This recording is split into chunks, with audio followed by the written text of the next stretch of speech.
postponed.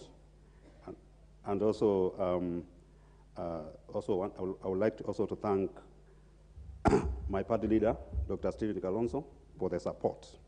Madam Speaker, I want to say that on the onset, I support this legislative proposal, and I want to thank Honorable Mule and Honorable Kishimo for bringing forward this motion so that we can be able to anchor NCDF, GAF, Economic Stimulus and Empowerment Fund, and Senate Oversight Fund for monitoring. Madam Speaker, the importance of CDF cannot be understated.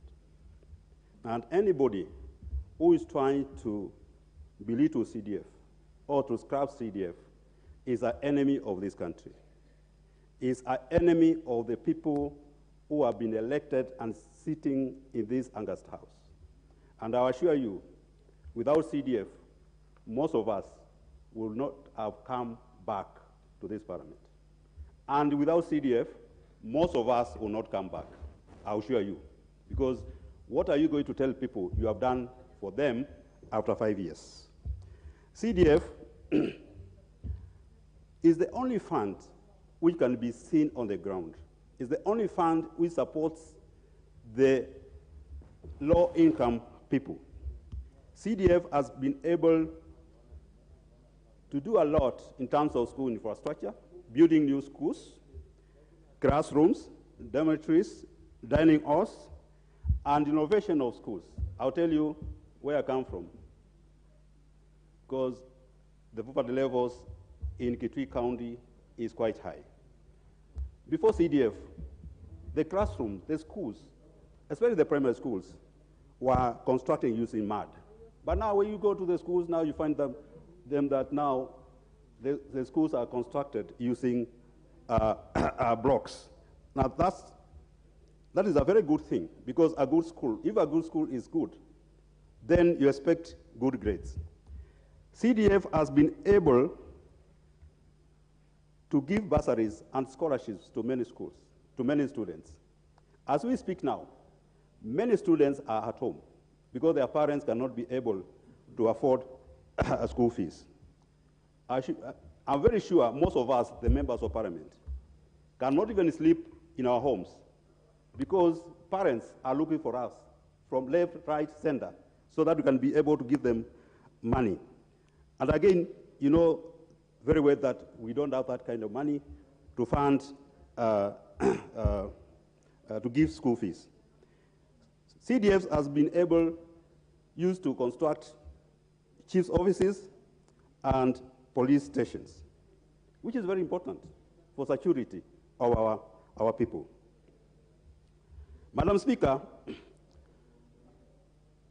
these funds, when they are being used to construct schools, we use local people to construct. We use local business people to do their works. Therefore, when they are doing this work, CDF is supporting the local economy because these people have something to do, they are employing people, and people are getting incomes. When it comes to GAF, but before I go to the GAF, we need to increase CDF because I assume if I get double what I was getting, we are going to do a lot more than we have been doing. GAF,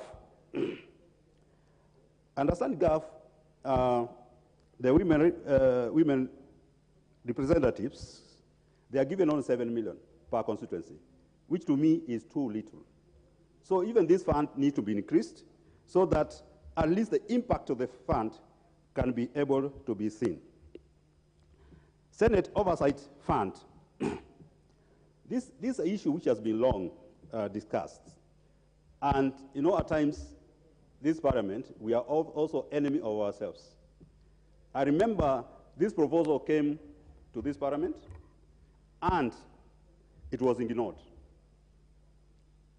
The work of the Senate, the senators to oversight the counties is very important.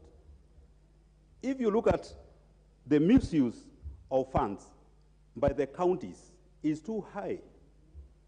In fact, there are some counties which have got so many billions, but they cannot even show anything which has been done with the funds. So we need to give the counties, the Senate, the oversight funds so that they can be able to do their monitoring and evaluation of what is happening in the counties.